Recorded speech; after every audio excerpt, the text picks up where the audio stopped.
combining soybeans, which the weather's gotta be just right for it. By the rule of thumb is you get like 12 great days in October to combine soybeans. So you gotta take advantage every sunny day you get because they're sensitive to the moisture. And right now these are running 14.6, 14.8, 15. And you want them to be 13% moisture, so I'm gonna have to dry these so they can be stored, or if you sell them, if they're over 13, they will dock you. They'll take money away from you. And as you can see, it's very dusty, so you don't want to leave the door open. Soybeans are great. They have oil that used for cooking oil. Cook our French fries with them. And then the soybean meal, after they squeeze the oil out, the soybean meal, we feed the pigs and chickens. So that's one of the benefits from feeding cattle, or I should say feeding animals. And we used to sell a quarter to a third of them to China, but in the last 20 years, China's been setting themselves up to pull away from us. And so Trump gets in, and sure enough, they said, goodbye, we're not buying from you anymore. So here we're sitting with all these soybeans in our bin, trying to figure out a way to use them up. And my opinion is we need to use them domestically at home. And we're learning that we can take the oil from the soybeans and we can make rubber. We can make asphalt, rubber that goes into asphalt blacktop. And then also they're able to make foam, puts out fires. So there's a lot of benefits from the soybean oil that we can use here. And we also can put it in diesel fuel, and we can burn it in our semis and tractors, which lubricates the engines. It's good for it. And right now, we're not making a lot of money on them because they're under $10 a bushel. And so we're all kind of hurt. We're combining these beans at 50, 60 bushel, and we're not making any money. And last year we lost $100 an acre on soybeans also. So you're hearing in the news about all these farmers struggling with their finances. So hopefully this thing turns around, and yeah, we just slowly keep chewing away. I got 180 acres to do yet, so I figure another week or two of combining beans is what it's going to take to get them done. Hope that there's no breakdowns. On yields of soybeans in Wisconsin, depending where you are, so we're close to the lake. So I'm going to get somewhere between 55 and 65 bushel beans this year, which is actually pretty good. I usually average around 50, give or take 50. So if I get 55, 60, I'll be really happy with that. I know some guys are getting 65 bushel average beans.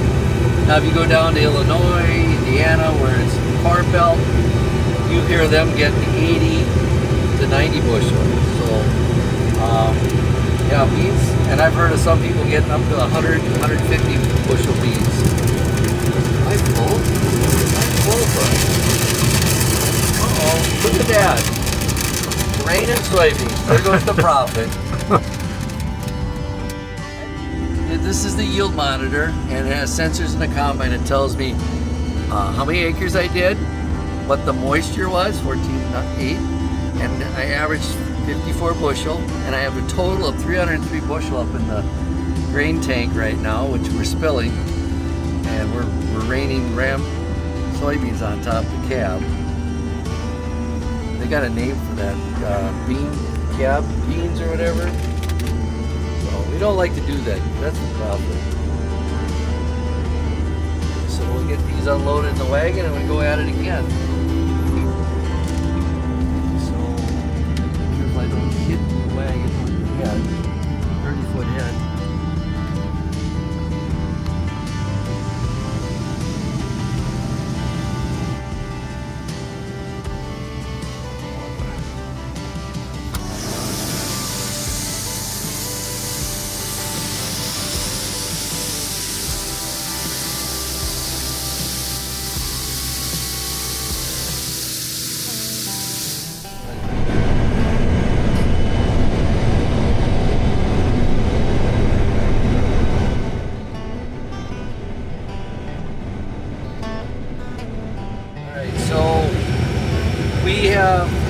since last Thursday or Friday, when Trump was going over to Asia, or he was talking about going to Asia, our soybean prices, I believe, went up almost 60 plus cents, maybe a little more, since last Wednesday, all over the rumor that he's going to talk with China and make a deal with them on buying soybeans. So nothing's been sold, but yet on the rumor we had a 60-cent increase in our prices. So I sold 2 loads today just to take advantage of that rally, and I ended up getting 10.07 for January soybeans delivered in January. And I believe just a week ago, you're lucky if you got like $9.40 a bushel. So that's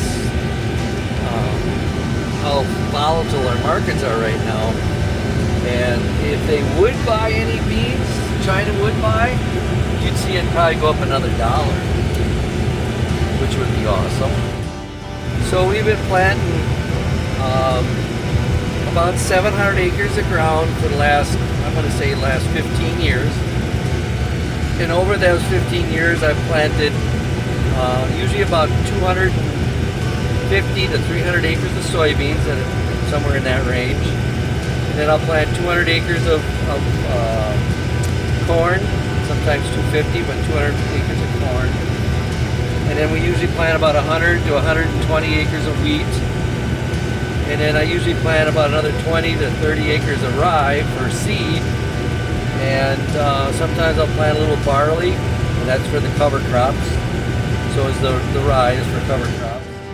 Moving forward with prices the way they are, right now corn is more profitable than soybeans.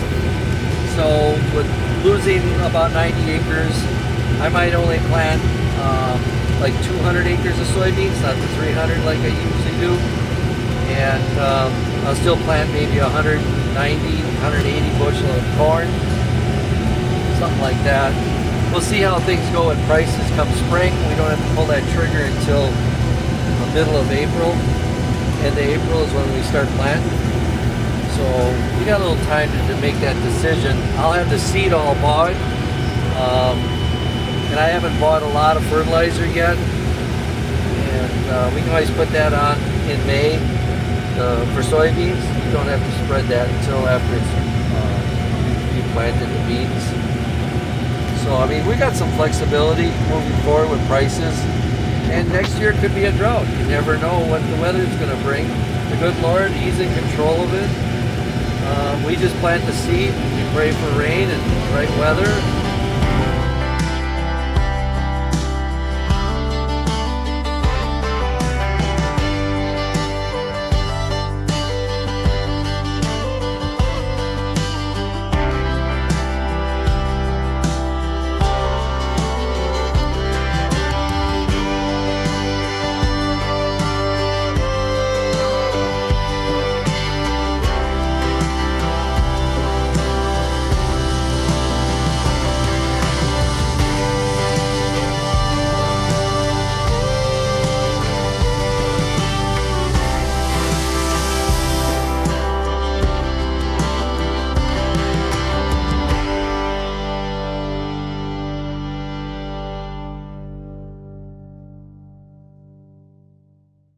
See you in the next video. Enjoy.